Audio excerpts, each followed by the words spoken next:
Hello everyone, welcome to my 6 at the boutique Navratri talk show 2024। आज है day 4 और आज की देवी है कुष्मांडा। आज का कलर है ऑरेंज जो रिफ्लेक्ट करता है वार्मथ, एनर्जी और करेज। उसके साथ साथ आज का हमारा सब्जेक्ट है मनी मैटर्स और आज के हमारे गेस्ट है विद्यावती वंगे मैम। तो लेट्स गो, आज हमारे गेस्ट को मिलने चलते हैं।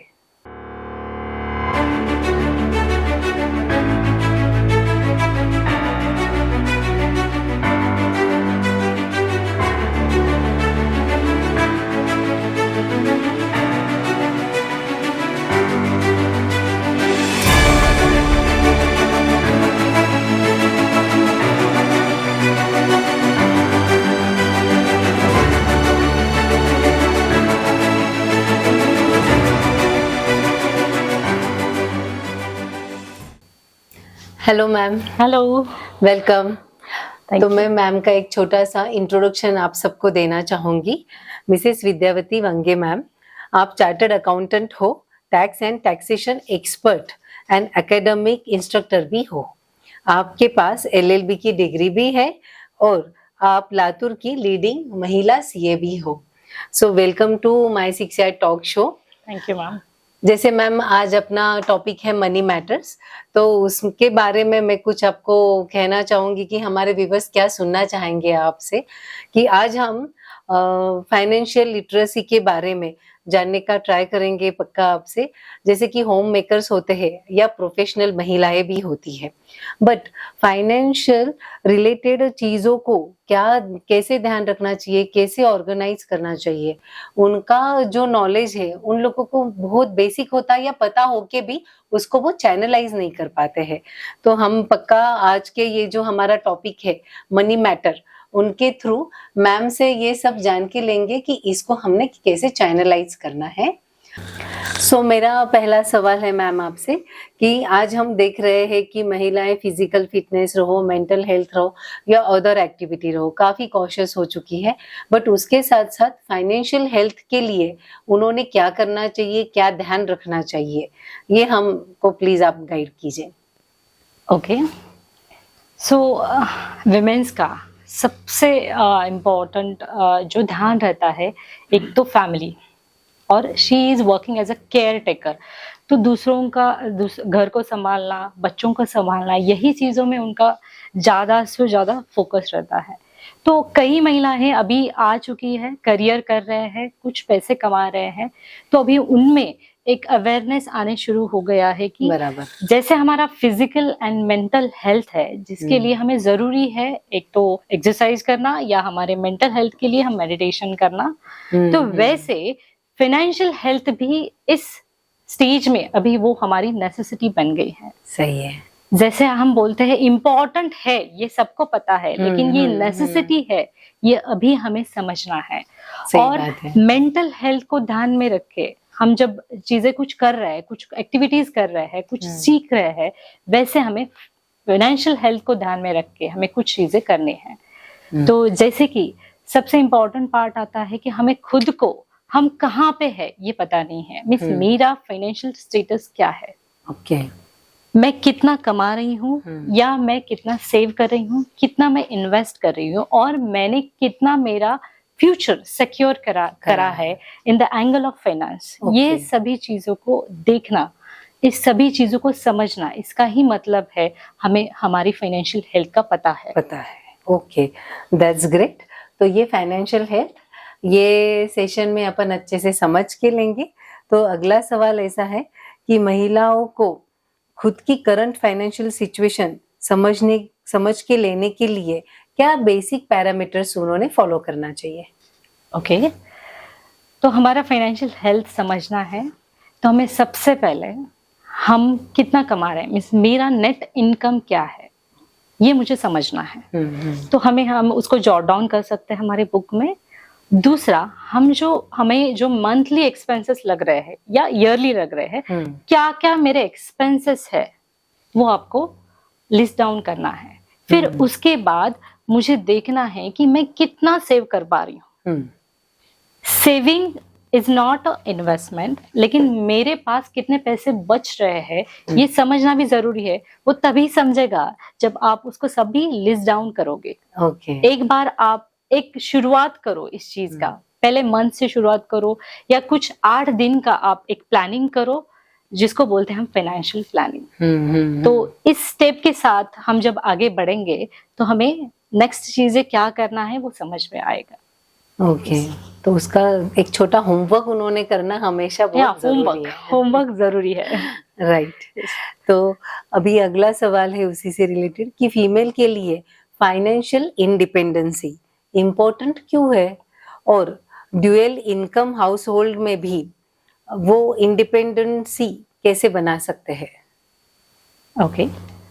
तो फाइनेंशियल इंडिपेंडेंसी का हम मतलब सभी लोग इंडिपेंडेंसी के बारे में बहुत बार बात करते हैं कि हमें कुछ डिसीजंस लेने हैं, हमारे कुछ ओपिनियंस है। सो वुमेन्स का फाइनेंशियल इंडिपेंडेंस, हम स्पेसिफिकली वुमेन्स का ही फाइनेंशियल इंडिपेंडेंस के बारे में क्यों बातें कर रहे हैं? क्योंकि बहुत बार बातें हो चुकी है कि independency in other angles also, लेकिन जब हम मैरिड है, सिंगल है या डिवोर्सी है, तो हर एक कैटेगरी में हमें हमारा खुद का एक फाइनेंशियल डिसीजन मेकिंग करने आना है। इसी को बोल रहे हैं हम फाइनेंशियल इंडिपेंडेंसी। तो कुछ कैटेगरीज की वुमेन्स है जो खुद अर्न कर रहे हैं, लेकिन उनके फाइनेंशियल डिसीजंस वो दूसरों को देते हैं, जैसे हस्बैंड को देते हैं या पेरेंट्स को देते हैं। तो वो खुद को क्या बोल रहे हैं कि नहीं, मैं कमा रही हूँ, लेकिन ये फाइनेंशियल पार्ट दूसरों का जॉब है, ये मेरा जॉब नहीं है। That is the thing. और जो दूसरी कैटेगरी है वो खुद से प्राइमरी कुछ कमा नहीं रही या कम कमा रही है, प्राइमरी इनकम सोर्स नहीं है उनका उनके घरों में, लेकिन उनको क्या लग रहा है कि मैं कुछ कमा नहीं रही हूँ तो मुझे फाइनेंशियल डिसीजंस लेने की कुछ जरूरत नहीं है, बराबर, या मुझे राइट नहीं है। तो और तीसरा है सिंगल वाले लोग जो बोलते हैं कि वी आर द इंडिपेंडेंट, लेकिन कई बार उनको ऐसा लगता है कि वो डर जाते हैं कि मैं सही से डिसीजन ले रही हूँ या नहीं ले रही हूँ, तो उनको वहां पे कुछ हेल्प की जरूरत रहती है। और यहाँ पे फाइनेंशियल इंडिपेंडेंसी में हम बहुत बार हिचकिचाते हैं कुछ पूछने के लिए। घर में भी कुछ मुझे पूछना है रिलेटेड टू फाइनेंस, तो हम बोलते कि नहीं, this is not my part. तो उसको हम एक सेकंड प्रायोरिटी देके हम हमारा जीवन जी रहे हैं। तो हमें अभी फ्रंट फोर्थ में आके डिस्कशन शुरू करने हैं। राइट। तो आपको हर चीज में एक कंट्रीब्यूशन देना है। जैसे आप आपके घर में जो भी प्राइमरी डिसीजंस रहते हैं, जैसे बच्चों का स्कूलिंग है, उनका एजुकेशन है, वो कौन से कॉलेज में जाना है, ये सभी चीजों में यू आर द पार्ट। आप बच्चों को जो अपब्रिंगिंग कर रहे हैं वो क्या है, this is also decision making ना। तो फाइनेंस रिलेटेड जो डिसीजन मेकिंग आती है उसमें ही हम पीछे क्यों हैं? तो मेरे को भी वही पूछना कि उसमें काफी बार वुमेन बहुत हेजिटेट करती है और उनको काफी डाउट होता है कि ये मैं फाइनेंशियल डिसीजन लूंगी तो ये राइट होगा क्या, या फिर इसकी कुछ मेरा डिसीजन रॉन्ग हो जाएगा, कुछ बहुत बड़ी गलती तो नहीं हो जाएगी। तो ये कॉन्फिडेंस उन्होंने कैसे बिल्ड करना चाहिए? ओके। तो फाइनेंशियल इंडिपेंडेंस में जो फाइनेंशियल डिसीजन मेकिंग पार्ट आता है, ये तभी होगा जब आप खुद कॉन्फिडेंट फील करोगे उसके बारे में बात करने के लिए। तो सबसे प्राइमरी फर्स्ट स्टेज है आपको आपके घरों में ही वो डिस्कशंस करना शुरू करना चाहिए। जैसे मेरे हस्बैंड हैं, तो मैं उनसे पूछ सकती हूँ कि हम अभी हमारे बच्चों का एजुकेशन के लिए हम इन्हें कितना सिक्योर किया है, कितना हमारा प्लानिंग है। तो मेरे बच्चों को मुझे डॉक्टर MBBS करना है, तो मुझे उसका प्लानिंग, उसको हायर एजुकेशन के लिए मुझे अदर कंट्रीज में भेजना है, तो मेरा आपका प्लानिंग क्या है? ये सभी स्मॉल स्मॉल थिंग्स आप जब पूछेंगे तभी वो आगे वाले लोग आपको रिस्पॉन्ड करेंगे। आप पूछते नहीं है, इसीलिए आपको जवाब भी नहीं आते हैं। So that is the first thing, आपको ओपन अप करना है डिस्कशंस के लिए। और दूसरा चीज है कॉन्फिडेंस तभी आएगा जब आप छोटे छोटे डिसीजंस लेना शुरू करोगे। सही है। जैसे कि मुझे शॉपिंग करना है, this is the simple decision. वो भी आप किसी को पूछ के, आपके फ्रेंड को पूछेंगे क्या करूं, मैं ले लूं या नहीं ले लूं। So these are the things. तो आपको अभी धीरे धीरे आपको स्मॉल स्मॉल स्टेप्स से आगे बढ़ना है and you have to take the decisions. Right right. तभी आपका कॉन्फिडेंस बूस्ट होगा, ताकि आप आगे वाले जो भी आपके मेजर फाइनेंशियल डिसीजंस है, एजुकेशन है, आपका रिटायरमेंट का प्लानिंग है, आपका जो स्टूडेंट आपके बच्चों के लिए जो आपको भविष्य उनका सिक्योर करना है, आप खुद का करना है, ये डिसीजंस तभी ले पाओगे जब आप खुद एक स्मॉल स्मॉल स्टेप्स लेके कॉन्फिडेंट बनोगे। तो क्यों ना ये स्मॉल स्टेप्स में आई थिंक काफी फीमेल्स करती भी रहेंगी, और कुछ फीमेल्स हैं कि जैसे मंथली एक्सपेंसेस होते हैं अपने हाउस होल्ड वर्क या हाउस होल्ड चीजों के, तो उनको भी अगर उन्होंने ऑर्गेनाइज करना सीखा कि भाई मेरे पास में 10,000 रुपीज है ये मंथ चलाने के लिए, तो उसको मैंने कैसे डिवाइड करना है, और उसमें से अगर मुझे सेविंग करना है तो कैसे करना है, ये भी अगर उन्होंने चैनलाइज करना शुरू किया तो भी उनको उससे फायदा हो सकता है। Correct correct. आपके पास अभी आपको मंथली जो भी आपके हस्बैंड से आ रहे हैं या आप खुद कमा रहे हैं, जो भी अमाउंट आपके हाथ में आ रहा है, पहले उस अमाउंट से आप जनरली उसको बोलते हैं हम budgeting, this is the concept, लेकिन ये आप खुद कर रहे हैं कि मुझे 50% अमाउंट जो है मुझे लग रही है मेरे जो नेसेसिटी थिंग्स है, जैसे ग्रोसरी है, महीने के जो बिल्स है, इलेक्ट्रिसिटी बिल्स है, ये सभी चीजें पे करने के लिए मुझे ये पैसे लगते हैं, दैट इज द 50% अमाउंट। और जो 30% पोर्शन रहता है ये हम सभी लोग रखते हैं हमारे वांट्स के लिए, जो नेसेसिटी नहीं है, जैसे आपको बाहर किधर तो घूमने जाना है, ट्रैवलिंग है, ये सभी चीजें के लिए आप रख रहे हैं, क्योंकि ये भी चीज है पार्ट एंड पार्सल ऑफ हमारे लाइफ का है, तो हमें उसका भी प्लानिंग है। और जो लास्ट में बच रहा है 20%, वो हमें शॉर्टकट रखना है हमारे इन्वेस्टमेंट के लिए। मैं सेविंग्स की जगह इन्वेस्टमेंट ये वर्ड बहुत तो वही हम वाइजली यूज करें। Right right right. तो कि जैसे कि अभी हमको ये बताएंगे कि सेविंग्स और इन्वेस्टमेंट में एग्जैक्टली डिफरेंस क्या होता है, सेविंग करना क्या अलग होता है और इन्वेस्टमेंट, ये दोनों वर्ड्स में का डिफरेंस भी हमको आप बताइए। ठीक है, एक सिंपल आपके पास भी बहुत सारे इंसिडेंसेस हुए होंगे, आप सेविंग्स करते हैं तो घर में जो भी हाउस होल्ड्स है वो सेविंग कैसे करते हैं, वो कबर्ड में रख देते हैं, किधर तो किसी के शुगर के डब्बे में या टी के डब्बे में रख देते हैं, दिस इज कॉल्ड सेविंग।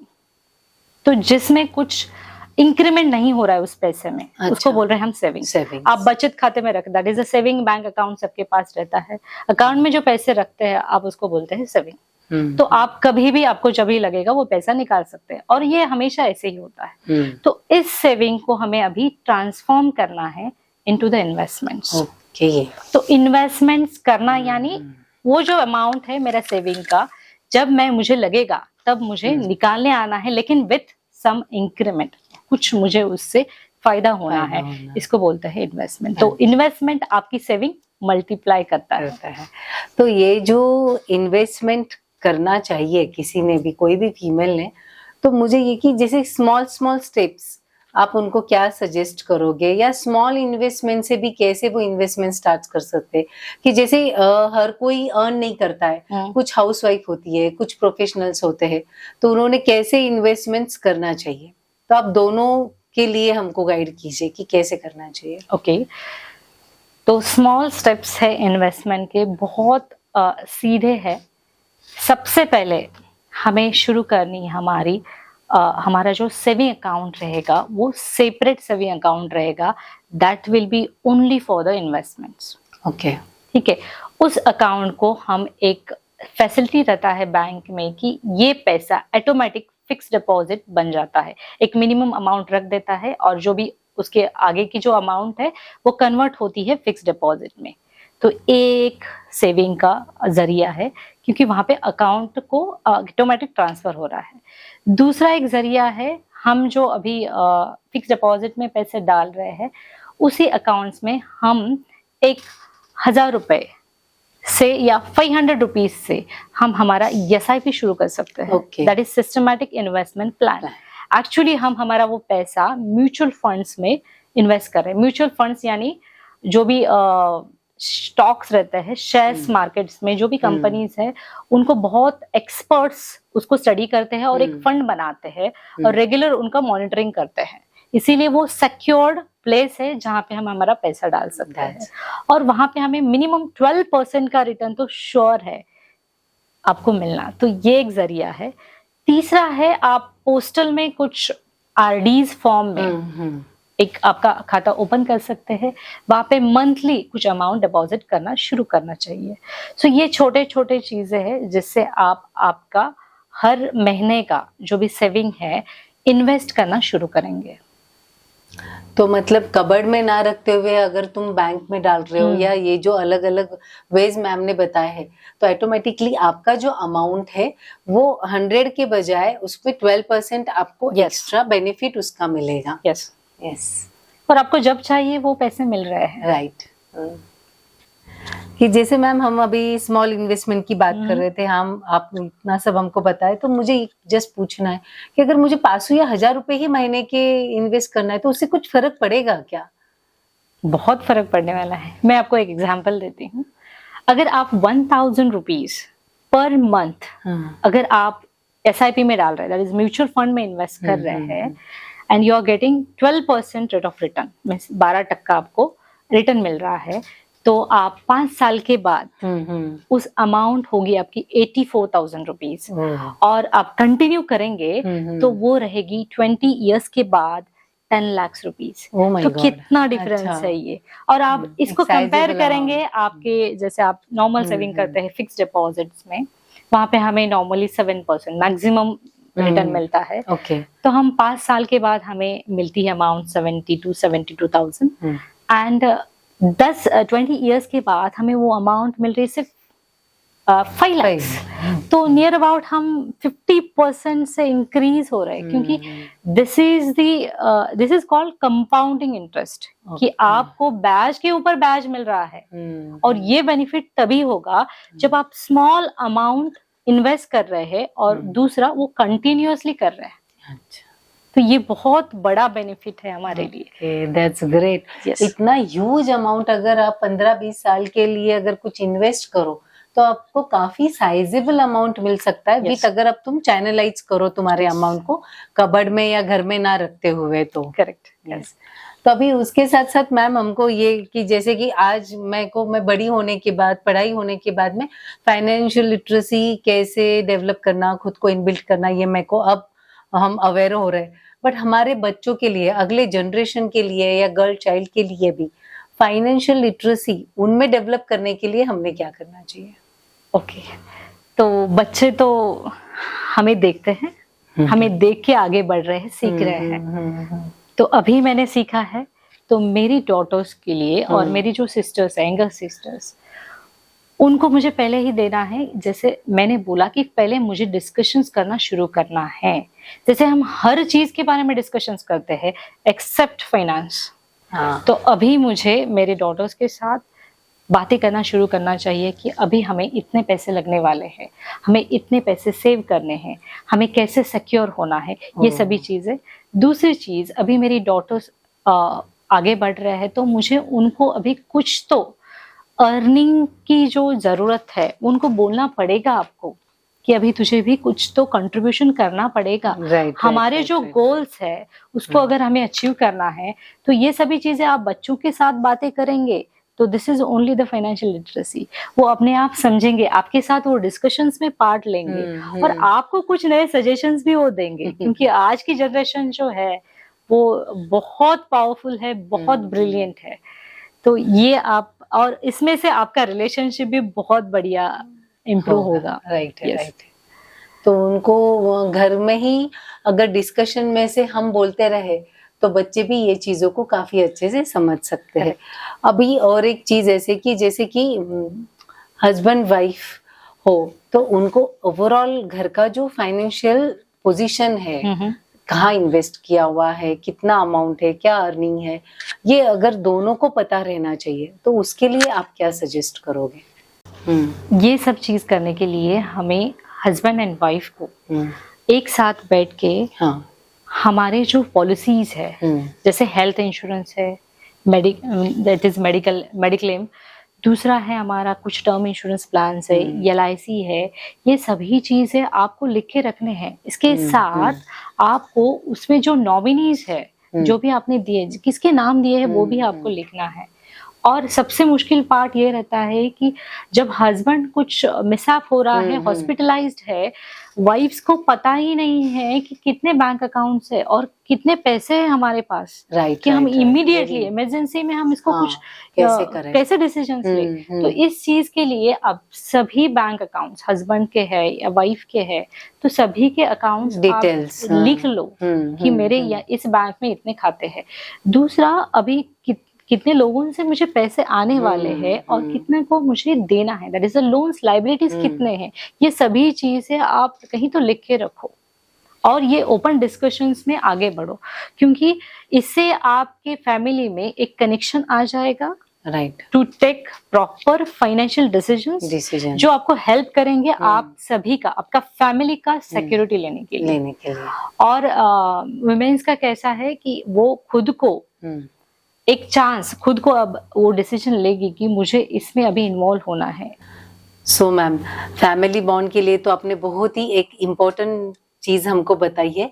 उसके साथ साथ लास्ट में आप हमारे व्यूवर्स को क्या सजेशंस देना चाहोगे जाने के पहले? तो आप सभी के साथ मुझे एक बहुत इम्पोर्टेंट चीज डिस्कस करनी है। हम जब इन्वेस्ट कर रहे हैं, सबको एक सवाल आता है कि हमारे पास उतने पैसे ही नहीं हैं, तो हम कैसे इन्वेस्ट करें। तो हमें बहुत सारे गवर्नमेंट स्कीम्स अवेलेबल है। जैसे मैंने अभी सिंपल बोला आपको, हेल्थ इंश्योरेंस या LIC बोला, तो गवर्नमेंट हमें ये 12 रुपीज से 500 रुपीज अगर महीने को हम उसमें डाल रहे हैं उस अकाउंट में, तो हमारा लाइफ सिक्योर हो रहा है। तो इन सभी स्कीम्स का अगर आपको इंफॉर्मेशन चाहिए, एक लीगल एडवाइजर और फाइनेंशियल एडवाइजर के पास जाइए, चार्टर्ड अकाउंटेंट के पास जाइए, वो आपको सभी इंफॉर्मेशन देंगे। तो एक छोटे छोटे स्मॉल स्टेप से आप आपका लाइफ सिक्योर कर सकते हैं। दूसरा है, जब आप आपके किटी पार्टीज में जा रहे हैं, आपके जो भी गेट टुगेदर्स है, उसमें अभी फाइनेंशियल रिलेटेड डिस्कशंस करना शुरू कीजिए। आप बोलते हैं ना कि मैंने ये परचेस किया, मैंने ये किया, आप बोलिए कि मैंने अभी मेरा पैसा इधर डाला है, तो ये मेरा इंश्योरेंस है, आपके तो तुम्हारे फैमिली का इंश्योरेंस है क्या, ये सभी चीजें इस डिस्कशंस में आप आगे बढ़ो, तो आपको भी एक कॉन्फिडेंस आएगा, आपका जो फियर है उसके रिलेटेड वो भी खत्म हो जाएगा और एक बहुत अच्छी तरह से फाइनेंशियल प्लानर बनोगे और आपके हस्बैंड को और आपके परिवार को एक बहुत अच्छा सिक्योरिटी दे पाओगे। वाह, बहुत छोटे छोटे चीजों से मैम ने हमको समझाया है कि फाइनेंशियली तुमने खुद को इंडिपेंडेंट कैसे करना है। So thank you so much ma'am. बहुत शॉर्ट टाइम में काफी इंफॉर्मेशन आपने हमको दी है और ये आपके लिए एक हैंडमेड गिफ्ट है हमारी तरफ से। Thank you so much, thank you. It was a great pleasure to meet your ma'am. Actually अभी मैं मराठी में बोलूं? हाँ, ऍक्च्युली हा प्लॅटफॉर्म ओपन करणं आणि एवढा सुंदर कन्सेप्टनी, जिथे की एक टॉक शो होतोय लातूरमध्ये, ही खूप नवीन कन्सेप्ट आहे आणि I just got inspired with this concept ma'am. आणि congratulations to both of you, husband and wife. You are carrying such a beautiful relationship आणि इतके सुंदर तुम्ही तुमचं बिझनेस हँडल करताय आणि त्या सगळ्या नव्या संकल्पना आहेत आणि तुमचे नवीन थॉट्स आहेत त्याच्यामध्ये आणि तुम्ही सगळ्यांना एक अवेअरनेस देताय, हे खूप मोठं कॉन्ट्रीब्युशन आहे. Thank you so much for that and thank you so much for inviting me on this platform. I am so lucky to be here. Thank you. Thanks. So friends, आज का talk show आपको कैसे लगा हमको पक्का comment कीजिए. और today's fashion mantra है, dear friend, start investing, let the money work for you and let the my 6 yard the boutique work for your fashion. Thank you so much.